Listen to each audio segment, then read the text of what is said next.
It's just another quiet morning in the city of Batam, Indonesia. Yet, as large metal pieces begin falling from the sky, crushing rooftops, its residents quickly learn that something is amiss. Only a few thousand feet above, the world's largest passenger aircraft, carrying over 400 passengers, is experiencing a dire emergency. One of the engines has exploded, and the damage has crippled critical systems, leaving the remaining engines struggling to keep the giant aircraft in the air. Pan. Qantas 32, engine failure.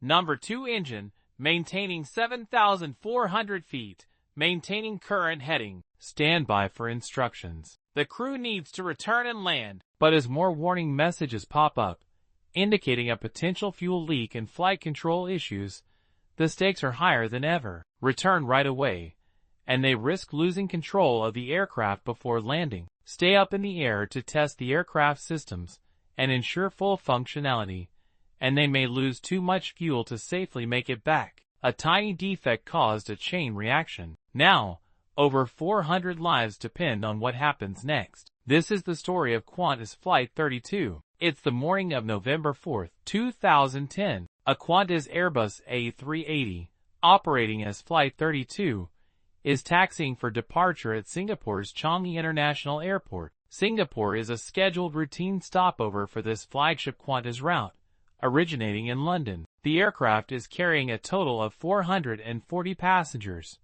with 24 cabin crew members and a 5-pilot crew in the flight deck, with Captain Richard Champion de Crespigny. Captain de Crespigny is a former military pilot, with a total of over 15,000 hours of flight time. He is joined by First Officer Matt Hicks, with 11,000 hours of flight time, and Second Officer Mark Johnson, who has accumulated a total of 8,000 hours of flight time. The role of a second officer on this flight is to act as a relief pilot during cruise, allowing one of the other 2 pilots to leave the flight deck and take a rest. Although these flights are typically operated by just 3 pilots, today, Captain de Crespigny is being monitored and evaluated as part of an annual route check, a standard procedure at Qantas. His check captain, Harry Wubbin, with a total of 20,000 hours of flight time, is undergoing training for this role. Therefore, he is also being monitored by a supervising check captain, David Evans, who has accumulated over 17,000 hours. With a combined total of more than 70,000 flight hours and years of experience, it is safe to say that this veteran flight crew is very skilled and knowledgeable. They are well suited to take on the many challenges associated with operating the largest passenger airliner in the world, for an airline that has not had a fatal accident since the 1950s. But are they prepared to handle what is going to happen next, and to keep an impeccable safety record? At 9:56 a.m. local time, Flight 32 lifts off from Changi's runway 20 center, loaded up with enough fuel for the 7.5-hour journey back to Australia and 469 people on board. The aircraft begins its steady climb to cruise altitude. Nothing in the cockpit is an indication that things are about to turn for the worst. But only 5 minutes after takeoff, as the airplane is climbing through 7,000 feet, the flight crew hears 2 loud bangs coming from the right after. The Airbus yaws to the left, suggesting that one of the engines has likely failed. A warning message appears on the Electronic Centralized Aircraft Monitoring System, or ECAM, indicating that the turbine inside engine number 2 has overheated. The captain decides to level off the aircraft and assess the situation. As he programs the autopilot to maintain 7,400 feet and 250 knots of airspeed, he notices that the auto-throttle system is not working. Just another sign of trouble, and an additional hurdle to worry about. Disturb the flight crew so that they can focus on dealing with the aircraft first. It's a great example of the classic aviate, navigate, communicate mantra taught to every pilot early on in their training. Moments later, another ECM message appears indicating a fire in engine number 2. Within 3 seconds, the alert goes away. Considering the overheated turbine message and fearing that a fire may be developing, the pilots decide to shut down the engine and discharge fire extinguisher bottles installed inside. As they try discharging the first bottle twice, they get no result. Confused, they try discharging the second fire extinguisher bottle. After multiple attempts, the crew has no confirmation that either of the fire extinguisher bottles has been discharged. After a quick discussion, they decide to continue following the procedure for an in-flight engine shutdown and begin transferring the fuel from engine number 2. A quick look at the engine indicators shows that engine number 2 has failed. Engines 1 and 4 are running in a degraded mode, and engine number 3 is running in an alternate mode. The alternate and degraded modes indicate that the onboard computers have stopped receiving one or multiple parameters from the engine. Although the engines are still producing power, they have to be managed by the pilots manually, as the onboard automatic systems cannot control the engines anymore. In the cabin, the passengers and the flight attendants seated on the left side of the aircraft can see that the wing has been damaged and fuel is pouring out of the fuel tank. One passenger notices a small fire inside the wing. Anxiety and fear begin to spread around the cabin as everyone prepares for the worst outcome. To get an update and share their observations, the customer service manager and other flight attendants are trying to call the flight crew using the emergency intercom function. Despite their attempts, cabin crew members get no response from the flight deck. The pilots are completely overwhelmed by a continuous inflow of ECM messages concerning other aircraft systems, and do not notice the call from the cabin. One after another, ECM alerts pop up, showing that the flight controls, fuel, electrical, braking, and hydraulic systems have also been affected in one way or another. Overall, out of 22 total systems on the aircraft, 21 are malfunctioning, a pilot's worst nightmare. It is becoming obvious to the captain that the situation has grown beyond the simple engine failure scenario practiced in airline pilot training. A more serious situation is at hand. Still not sure what exactly has happened, the crew must choose whether to land immediately or address the many critical failures first. It is the first of several important decisions that will have to be made during this flight. Attempting a landing in the battered aircraft may prove to be disastrous if the flight controls are severely affected, while staying up in the air with an active fuel leak creates a risk of an engine outlanding. It is a tough spot to be in as a captain. After spending some time on internal discussion, the crew makes a determination that they have full control of the aircraft and sufficient fuel to remain airborne while they work through dozens of ECM messages and run the appropriate checklists. The captain makes a public announcement using the aircraft's intercom system to give the passengers an update on the situation and to let them know of their intentions to troubleshoot the failures. Ladies and gentlemen, this is your captain speaking. As you may be aware, we've experienced an issue with one of our engines shortly after departure. I want to assure you that the aircraft is stable, and we have full control. We're currently working through a number of checklists with our team, and we have sufficient fuel and systems to remain airborne while we assess everything thoroughly. At this stage, there's no immediate cause for concern, and we'll keep you updated as we go. We appreciate your patience and calm. Thank you. The first officer advises air traffic control of their decision and requests directions for holding near the airport. ATC instructs Flight 32 to fly a 20 nautical mile long racetrack holding pattern just east of Chum. Furthermore, they inform the crew that aircraft parts and pieces have been found on the ground. Several fragments of the turbine disc flew over Batam, Indonesia, landing on residential buildings and city streets. It was only by pure luck that nobody on the ground got hurt. As the news about aircraft pieces falling from the sky quickly spreads around the world, there is still no confirmation from an official source. With so little information available, it is rumored that a Qantas super jumbo jet has crashed over Indonesia. Before we discuss further actions of the crew and the outcome of the accident, it is a good time to cover what caused engine number 2 to fail, as well as the extent of the failure, something that the crew can only guess but has no full understanding of at this point. Due to a misalignment within the machinery at the engine manufacturing plant, an oil feed stub pipe, a pipe designed to transfer oil inside the engine, was drilled unevenly, making it much thinner on one side. Over time, a fatigue crack started to develop on the thinner side of the pipe until it grew big enough to let out a significant amount of oil inside the hot engine. Due to the high operating temperature within the engine,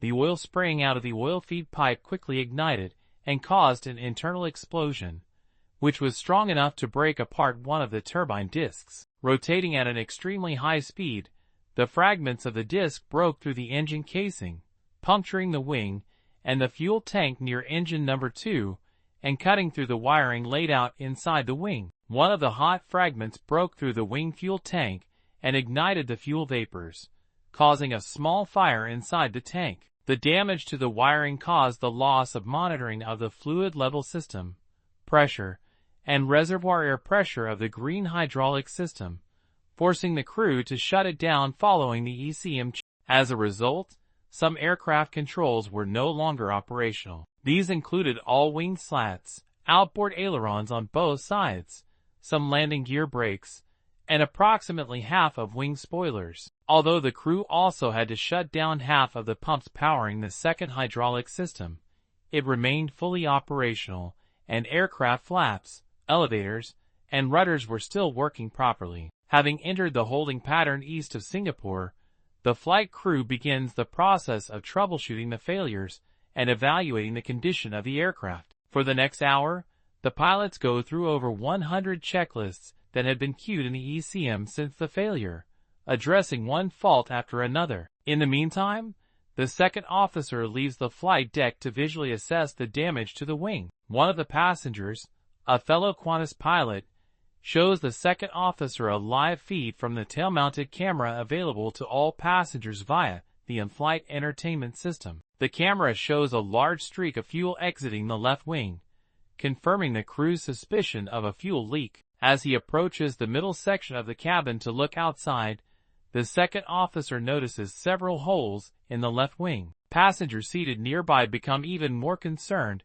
as they see the pilot's surprised and worried expression. Astonished, he returns to the flight deck to describe the extent of the damage to the rest of the flight crew. Needless to say, the aircraft is in a less than ideal shape, and the success of the recovery will depend on the crew's cooperation. Hence, it is crucial for the captain that all members of his crew share an accurate mental model, in other words, a clear understanding of their situation and the environment. To accomplish the unattainable, he decides to invert the logic, an idea he learned from NASA's Apollo 13 mission. Instead of trying to understand what doesn't work, the crew will focus on identifying. Through their review of the aircraft system displays, the flight crew learned that 8 out of 11 fuel tanks of the aircraft were unusable. Furthermore, at least half of the fuel pumps became inoperable, including the fuel jettison pumps, which could allow the aircraft to release some of the fuel,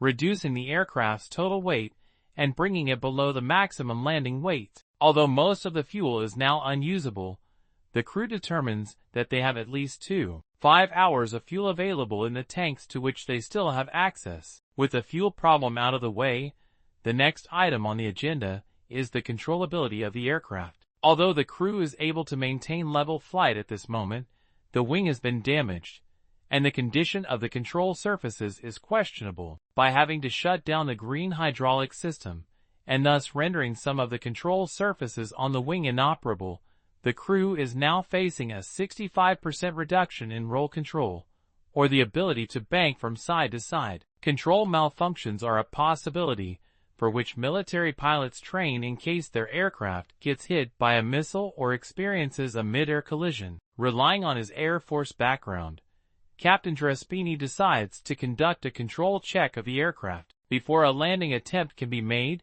it is crucial for him to understand how the aircraft will handle at lower speeds and with the landing gear and flaps extended. If there are difficulties and complications, it is much better to learn about them at an altitude where there is room for recovery, rather than on final approach. Moving the side stick side to side in different flap configurations, the captain monitors the deflection of the control surfaces using the onboard monitors to ensure they respond properly. Satisfied with the results, the crew can finally start preparing for an attempt to land the damage. To prepare for the landing, the flight crew must calculate the speed at which the aircraft will fly the approach and determine the minimum runway distance required. The calculations are performed using the onboard computer system. After some initial difficulties, The senior check captain is finally able to calculate the landing performance and the required landing distance. His projections show that in its current condition, the heavy aircraft will require nearly the entire 4,000 m of runway 20 center, with only 130 m, or 400 feet, left to spare. Understanding that the landing will have to be very precise, with little room for error, the flight crew informs ATC that they are ready to land and requests a long approach. Per the request of the flight crew, by giving out specific heading instructions, ATC vectors the aircraft to fly further north before turning the flight around and setting it up for a 20 miles long final approach for runway 20 center. While a typical final approach begins around 10 miles from the runway, having the extra 10 miles of distance gives the crew additional time to configure the aircraft for the approach. The extra time is especially important in this case, as the aircraft will be in an abnormal landing configuration. A fuel leak in the left wing has led to a fuel imbalance between the wing tanks, meaning that the aircraft is heavier on one side. Due to the damage to the hydraulic system, the leading edge slats cannot be extended, and the wing flaps will only be extended to flaps 3 and not the full setting. As the aircraft turns onto the final approach course, the crew uses the alternative landing gear extension method to release the landing gear from the up position and extend it by means of gravity. The aircraft is now ready for landing, and the flight crew gives the flight attendants a command to prepare for. Still having control of 3 engines, the captain sets symmetrical thrust for the outboard engines, numbers 1 and 4, while only using engine number 3 for speed control. Only the inboard engines on the A380 have thrust reversers. Hence, engine 3 is also the only engine on this aircraft with a working reverse thrust that can be used to help in slowing down after landing. At 800 feet, the autopilot is disconnected, and the captain continues to hand fly the approach as the aircraft descends toward the runway at 1,400 feet per minute, close to double the maximum vertical speed for which the landing gear is certified. The captain is presented with yet another difficult decision. If he gradually reduces the rate of descent before touching down on the runway, the aircraft may float above the runway for too long, thus limiting the length of the runway available for the rollout after touchdown. Touching down too firmly, on the other hand, creates the risk of breaking the landing gear, puncturing the wings, and sliding down the runway while generating sparks near the leaking fuel. A recipe for disaster. Adding to the series of unconventional practices that Captain Drespini had to utilize while handling this accident, he decides to quickly push the control stick all the way forward just before the wheels touch the ground. Although it may seem contrary to what a pilot should be doing in the flare, this action rotates the aircraft around its center of gravity, lifts the main landing gear, and creates an additional cushion of air that slows the aircraft's rate of descent and holds it up in the air for an additional second, minimizing the impact on the landing gear. Finally, at 11:46, Qantas Flight 32 touches down on Singapore's runway 20 center, the runway from which it took off a mere 2 hours, deploying only half of the speed brakes installed, and with only one working thrust reverser. The captain applies maximum braking in the hopes that he can slow the overweight giant before the runway ends. Anticipating an emergency landing, the airport management has blocked the perimeter road outside the airport to avoid any casualties on the ground in case of a runway overrun. Although this action is helpful in minimizing injuries and potential deaths, the biggest concern is the fate of 469 people inside the A380 that continues to roll down the runway, with the other end coming in very fast. Despite the reduction in braking and engine reverse capabilities, the Super Jumbo comes to a complete stop roughly 150 m, or just under 500 feet, from the end of runway 20 center. It is a testament to the precision and the skill with which the captain handled the aircraft. Once the aircraft came to rest, all passengers breathed out a sigh of relief and gave a loud round of applause. In the flight deck, however, the situation is still tense as the flight crew shuts down the remaining 3 engines. They notice on the onboard information display that the temperature of the left landing gear brakes is over 900 degrees Celsius and rising, with the fuel still actively pouring out of the left wing tank. there is a growing risk of a fire and an explosion. To prevent disaster, the flight crew contacts emergency services already on standby and requests firefighting foam to cover the fuel leak and landing gear. The fire brigade responds with a request to shut down engine number 1. In confusion, the crew verifies that all engine switches have been turned to the off position. Yet, once the captain looks out the window to his left, he notices that engine 1 is still running. Attempting other emergency shutdown procedures has no impact, and the engine continues operating. It appears as though the engine and its wiring have been entirely disconnected from the rest of.